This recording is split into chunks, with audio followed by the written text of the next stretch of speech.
Serious, Redditors who witnessed a murder. What is your story?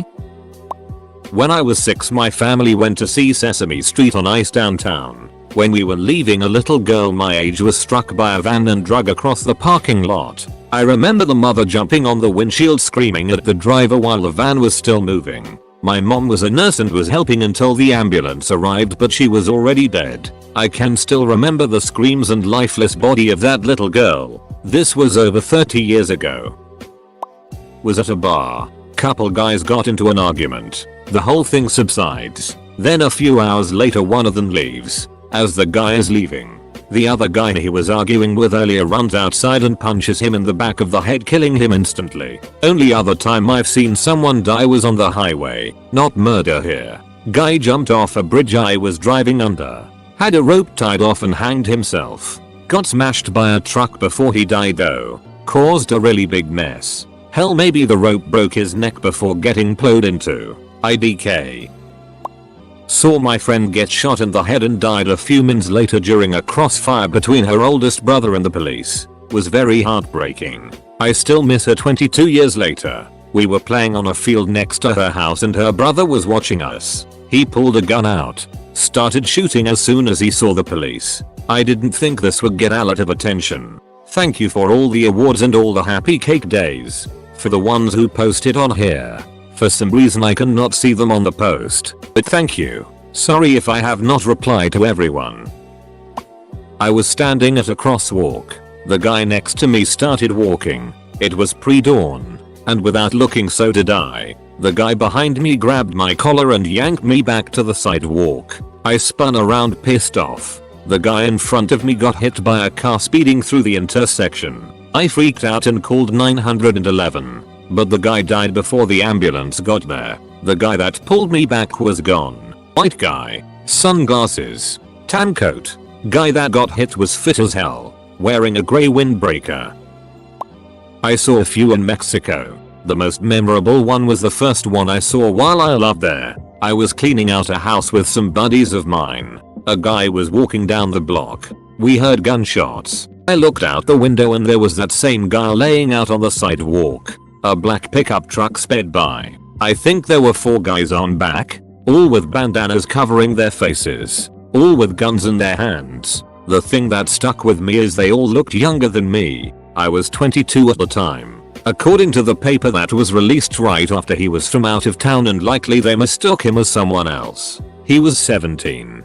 His blood was left on the streets for days. One of my friends said he heard 14 shots but I only heard 6. I have the whole experience written down as it was so foreign to me. This was in Altamirano. I used to stay up late at night trying to think of what kind of life would lead those guys to do a drive-by like that. I also wonder about that 17-year-old. I'm sure he had family visiting there. Saw my neighbor murdered in cold blood in my own driveway. My neighbor was helping his lady friend escape a very abusive relationship. Lady's ex hunted her down like a dog. Saw my neighbor walking back home with her after they went to get food for his kids. Heard 3 loud pops. I ran outside to find her screaming and him blown out of his shoes and into my driveway. He had a hole in his chest big enough to put my fist in. There was nothing I could do to save him except sit with him and hold his hand while I prayed for him to pass quickly. I'll never forget that night. 48 hours later I broke the lease on my house and moved in with my boyfriend who lives in a much safer borough. You were an awesome neighbor and a wonderful father. Kane. You're certainly missed. Edit for those wanting news articles. Edit number 2. Yes, I get it. I misspelled his name. It was an accident. We all aren't perfect.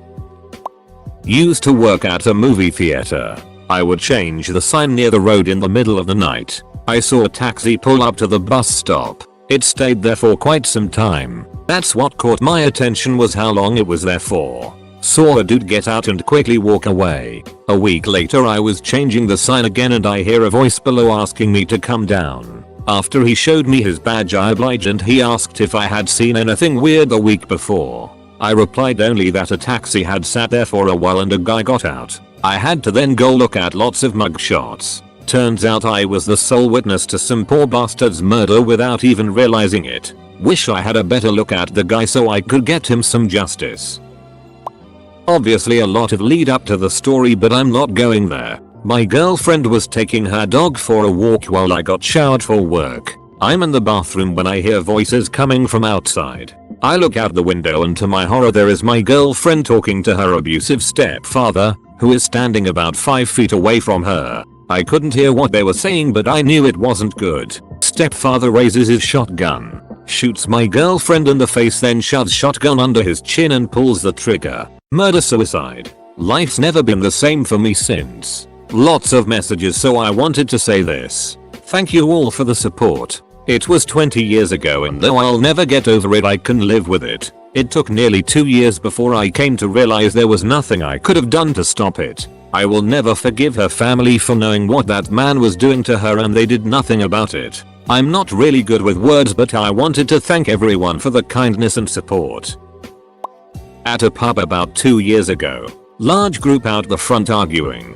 Then a guy got blindsided and punched in the side of the head. The guy that hit him sprinted off into the darkness. The guy went down and never got up. His wife watched it happen and was trying to get him to wake up while the fighting and arguing continued. 30 minutes go by and the guy hasn't moved since being punched. Bar staff have been doing CPR on him for about 15 minutes before emergency services finally arrive and continue. Turns out he was brain dead on impact. They kept him alive somehow until the morning, but turned life support off the following afternoon. The guy was 46, at his local bar and got killed. Heaps it thing to see. I'll never forget that night. The guy that hit him was 19. Got charged with murder and is in jail as we speak. Edit. Some people are wondering why he got charged with murder and not manslaughter. In Australia we have a thing called coward punch laws. Basically, if you blindside someone or king hit them, you get charged with murder. 8 years minimum. Personally, I believe he deserved a murder charge. Watching that man go limp and hit the ground and the attacker running away was one of the most sickening things I've ever seen. He came up behind him and punched the guy above his ear. He had no idea it was coming. Pretty much instantly made him brain dead. In front of his wife. No sympathy for the attacker here.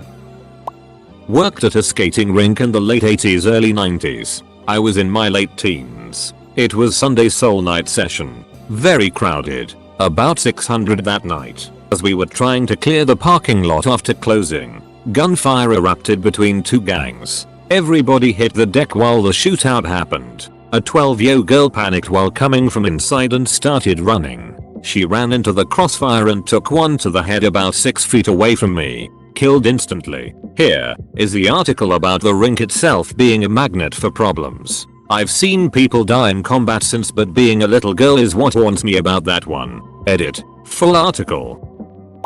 Was going to work one day when a van hit a cyclist. Saw the person fly through the air. Looked like a mannequin. I kept talking to the body, but with blood coming from his ears, I knew he was dead.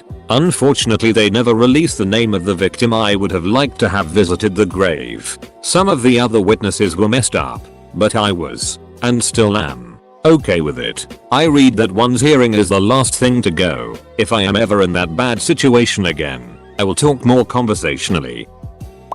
Was walking home one day and saw a couple arguing. The dude started walking off away from the girlfriend's car, and apparently she was not happy with that. She proceeded to get in the car and wait about 5 minutes till he was way off down the sidewalk. I was walking on the opposite side of the road as him, and all of a sudden I see a blur and he goes flying like a rocket. She must have been going at least 60 miles per hour. He flew through the air and hit a tree. Died instantly. The woman then screamed out the window at his body and drives away. There was blood smeared all over the crumpled hood, and I'll never forget the sight of his contorted body at the base of the tree, almost folded in half. I had to talk to the police, and within the hour they caught her at a car wash, trying to clean the blood and chunks off the hood and grille of her car. I was 16 at the time. For those of you concerned, thank you. I actually did have to see a therapist for a few months after. I am doing very well right now. However, I don't think I'll ever fully get over it. It's one of those things that always sticks with you. I was around 8-9 years old and we were on a vacation in a vacation village. While we were doing checkout with my family, my father was at the desk while we were waiting at the lobby couches. An argument broke out between two guys who were at the lobby bar. I actually don't know what it was about. because it was in another language. One of the guys grabbed a bottle, smashed it and attacked the other one. Hit him in the neck. That guy fell on the floor and there were blood all over the place. My mother closed my eyes after that and took us out while other people get involved. Years later I've learned that guy lost his life. When I was 10 my uncle murdered my mom's boyfriend at our house. It wasn't in the house but he chased him through our house and killed him outside in front of the house. It really destroyed a part of our family as well as relationship between my mom and grandmother. It was 30 years ago and I am only one alive besides my uncle that was there that night. I wanted to thank everyone for the kind words and the questions. Kinda therapeutic to talk about. Pop pop pop. Fireworks on Halloween? That's weird but whatever. Pop pop pop. Oh, it's someone dead in a car. I should call 911. For me, the surprising thing was just how anticlimactic the experience was. It was just surreal. I don't know if they ever caught the guy, but it was a drug-related murder. The murderer was in the car with him so it was probably someone the victim trusted. A drunk man was pushed down some stairs by the bouncer. Unfortunately, the drunk man was unable to catch himself and instead spun around and landed on the pavement with the back of his head making first contact. He was alive for a little while but quickly succumbed to his wound and arrested on the pavement. He was declared dead 15 minutes later in ED after being transported by ambulance. There was no CCTV or clear evidence of malicious intent that would hold up in court, and the man was known as a drunk and had no friends or family. It was ruled an accidental death. I had to walk past that spot most days going to work and will never forget his face. The look of mystified horror followed by the glassy-eyed slack-jawed expression that come with death. I was the medic that transported the man. I was by his side from start till the declaration. One of the most visceral experiences of my career thus far. In the parking lot of a strip mall in Washington state a guy walked into a jewelry store and did an armed robbery. Plainclothes security guard waited until the robber exited and shot the robber in the back. I was in a car and I didn't hear the shot but I did see him fall and some shoppers gathering around his body. He drove by slowly to see if help was needed. When I saw how fast the pool of blood was spreading I pretty much knew he would not survive. I was 16 driving down the highway in the passenger seat of my mom's car, about 3:30 p.m. Traffic came to a complete halt and we were in the right-hand lane. So as we're creeping along a semi-truck appears on the shoulder of the highway. Door swung wide open. As we moved past, there is a trail of blood down the doorstep onto the concrete and then leading about 20 feet further down the road. As we crept further the trail of blood ended with a man lying face up completely covered in blood. There were no police or ambulances there yet. This was on a highway in the suburbs of a major metropolitan area in the US so plenty of people saw before the scene was taken hold of by emergency services. Turns out the truck driver had a partner with him. They got into an argument and the passengers stabbed the driver like a dozen times and then escaped. The murderer was caught about an hour and a half away. One state over.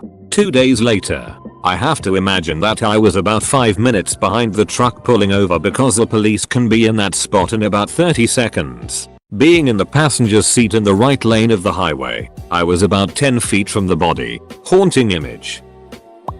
I've posted this as a comment on another Ask Reddit before, so copy paste. Also, this was technically a homicide, but was ruled as self-defense. To add, I was 13 off. My then 18-year brother and his then 18-year wife lived next door to a family with a teenage son.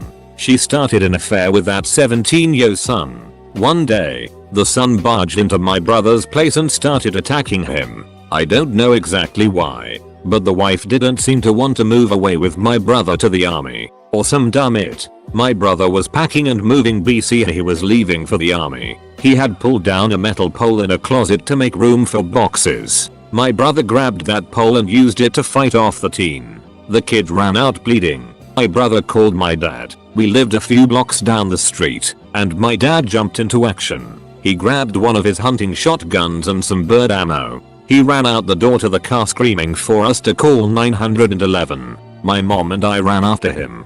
BC, we were clueless and wanted to see where he was headed. My mom was on the phone with the cop and they were dispatching the one cop that we had in our town. We start running down the road to my brother's place. BC, we saw dad pull in. As we get near, We hear a gunshot and see my dad and brother taking cover behind the car doors they'd opened to climb in and leave. Another shot goes off and we can see it isn't my dad firing. The teen had run home next door and was bleeding and told his dad my brother was trying to kill him. His dad grabbed his handgun and saw my dad and brother leaving and started shooting. That's the gunfire moment I heard. Dumbass kept running towards my dad's car. I saw my dad position his shotgun in the car window and fire one round. Then, he and my brother climbed in the car and started driving back at us home. We all finally get together and dad says he shot the man in the stomach. Chaos breaks out on our street. Ambulance, cops, and people. They take the other dad away to the hospital and my dad into custody. Within hours, we find out that the man has died. The birdshot hit his liver and he bled out. Turns out he was an alcoholic and his liver was not going to survive the trauma. My dad was charged with murder and we started receiving death threats. In the cover of night, we are moved. We hid for days until my dad was bonded out. Ended up moving far away. Grand jury was convened and I had to testify to what I saw. After all the evidence and testimony was presented, my father wasn't charged. The grand jury decided it was self-defense. We never talk about what happened or anything. Things carry on as normal. That day is forever burned into my memory. I want to add this. My dad never recovered from taking a man's life, even though it wasn't intentional. He ended up hooked on heroin after the church couldn't save him. We lost him to his demons in 2008. My brother has done well for himself, but he had his own battles that he fights daily. I am not pro or anti-gun. I just wish this had never happened. So many lives were changed. My brother divorced her after he left for the army. She is gone from our lives forever. Also, added, I've tried to answer all the questions I can and added details to my OP. I was in the military. We were at training camp and doing rappel training. We had a recruit, 18 years old, that was next in line. He kept saying stuff like, drill sergeant, my equipment is malfunctioning. Drill sergeant. And drill sergeant, I need help with my equipment. Drill sergeant. Of course, the drill sergeant thought he was just being a stupid recruit. After saying a bunch of funny, hateful stuff to the kid that made everyone want to laugh, he said, you have 3 seconds to rappel, recruit, and started counting. At that point, you could see the fear in the kid's eyes, and we started to realize that he was very serious. When the drill sergeant finished counting, he put his hand on the recruit's chest, pushed him, and the kid fell 60 foot, straight backwards, landing flat on his back. The sound that came out of this kid when he hit the ground, the gurgling, all of it, I'll never forget it. I was later in the first sergeant's waiting room, and our captain was in the office with him. I could overhear the phone conversation with the parents. They assured them, we did everything we could but, insert name of recruit here, did not ensure their equipment was properly secured,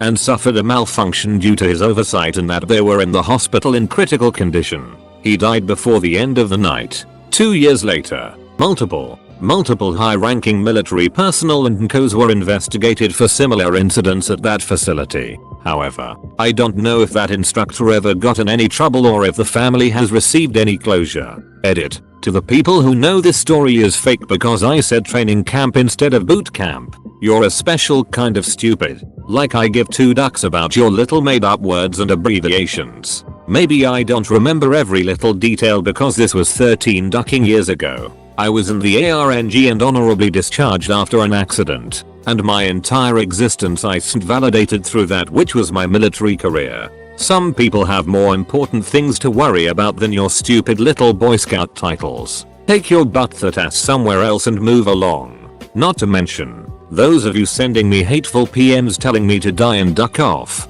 This shows everyone else, with half a brain, how deep-rooted this it really is. It only further validates what I am saying. Lastly, all negative, or dumb, comments will be reported and blocked. This is not due to karma whoring. It is because all issues have already been addressed multiple times. With that said, I like to engage with people and address their concerns. So, in doing that, I do not have the time, nor the patience, to address trolls every 5 seconds. Edit X2. A redditor who is still in the service reached out to me last night and helped me obtain some info. It was 2010, not 2009. Also, they reached out to a contact to forward my story to them, as well as the names of my old DSs, First Sergeant and Captain, in order to find more info on if the DS in question is still active retired, or if they were ever reprimanded in any way. Also, a way to obtain a copy of my discharge papers, since I was told that if your copy is lost, damaged, stolen, you can't get another one. Just wanted to give an update.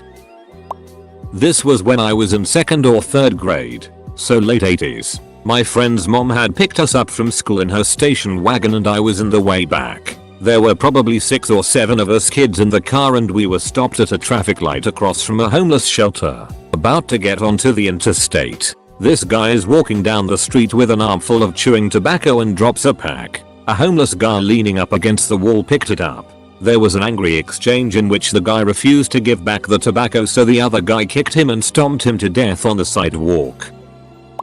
I was riding my bike to work when I witnessed this attack. I was the first person to approach and I was sure this woman was going to die. I heard the truck before I looked, and I watched as she was run over completely with the truck. I watched as both sets of tires ran her over. It was and is the most horrible thing I have witnessed in my life. I was probably 100-150 ft away, and as soon as he pulled away I had to have an internal argument with myself about approaching. Like I didn't want to see a dead, mangled person up close, but if there was any chance she was still alive I didn't want her to be alone. It was probably only a few seconds, but it felt like forever, and then I went over. She was alive and conscious. I tried to comfort her and started calling 911, but she only spoke Spanish, so I wasn't able to really communicate with her. Another woman had seen as well and she came running over from across the street. She was able to come over and talk with her in Spanish while I called 911. I think she was able to help her call some family, since I think we were all uncertain if the woman would live. The ambulance showed up pretty quickly and stabilized her. After she was taken away I went to work and tried not to think about it. I actually actively avoided learning anything about the story until now, because the uncertainty of whether she died or not allowed me to believe she was okay. I didn't want to know if she died. This post actually prompted me to look up whether she lived or not. This is the first time I've even tried to look up anything about that day. I'm happy she made it, and I hope she's doing well. Seeing someone try to kill someone changes you. I don't think about that day every day, but it definitely haunts me. When I was a kid I witnessed a hit and run. An SUV ran into a pedestrian and sped away. I don't think they ever caught the person. The poor girl they hit flew into the air. The SUV passed underneath her. She landed on the road and she died. It was heartbreaking. She couldn't have been over 25 years old. Granted, this wasn't murder, but I just couldn't believe there was a person there 1 second and then gone the next. It always made me wonder how people could live with themselves after doing that. Then I'd wonder how many people I knew would do the same thing. Eventually I wondered if I was capable of doing something like that too. All it's made me realize is hypotheticals are dumb because we really never are who we think we are. I also appreciate every year I get older.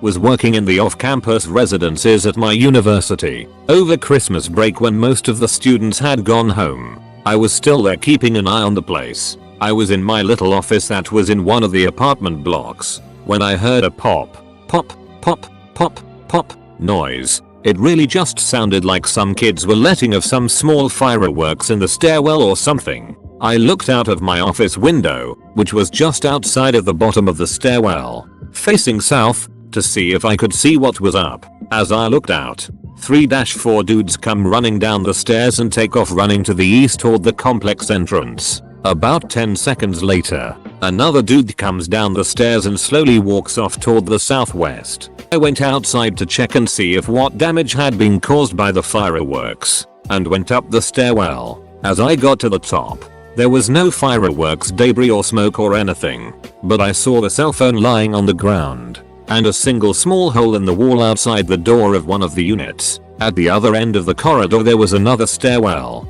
and at the bottom of that there was an old beater car just idling with the headlights on and a few of the doors just hanging open. Something was definitely fishy about it. I definitely had the what if those were gunshots thought. but there was no gunpowder smell or blood or anything besides that one little hole. To play it safe, I called the cops, who said they were sending someone over. The station is very close to the housing complex and they were there in less than a minute. I gave them a quick summary of what I saw, and they split up to go in the directions I told them that the people had headed. Was less than 30 seconds later that they found the lone guy that had gone off to the southwest. Turns out he had been shot multiple times and had managed to walk across the parking area and turn behind a building before collapsing on the grass. They tried CPR, but when the ambulance arrived the paramedics pronounced him dead on the scene.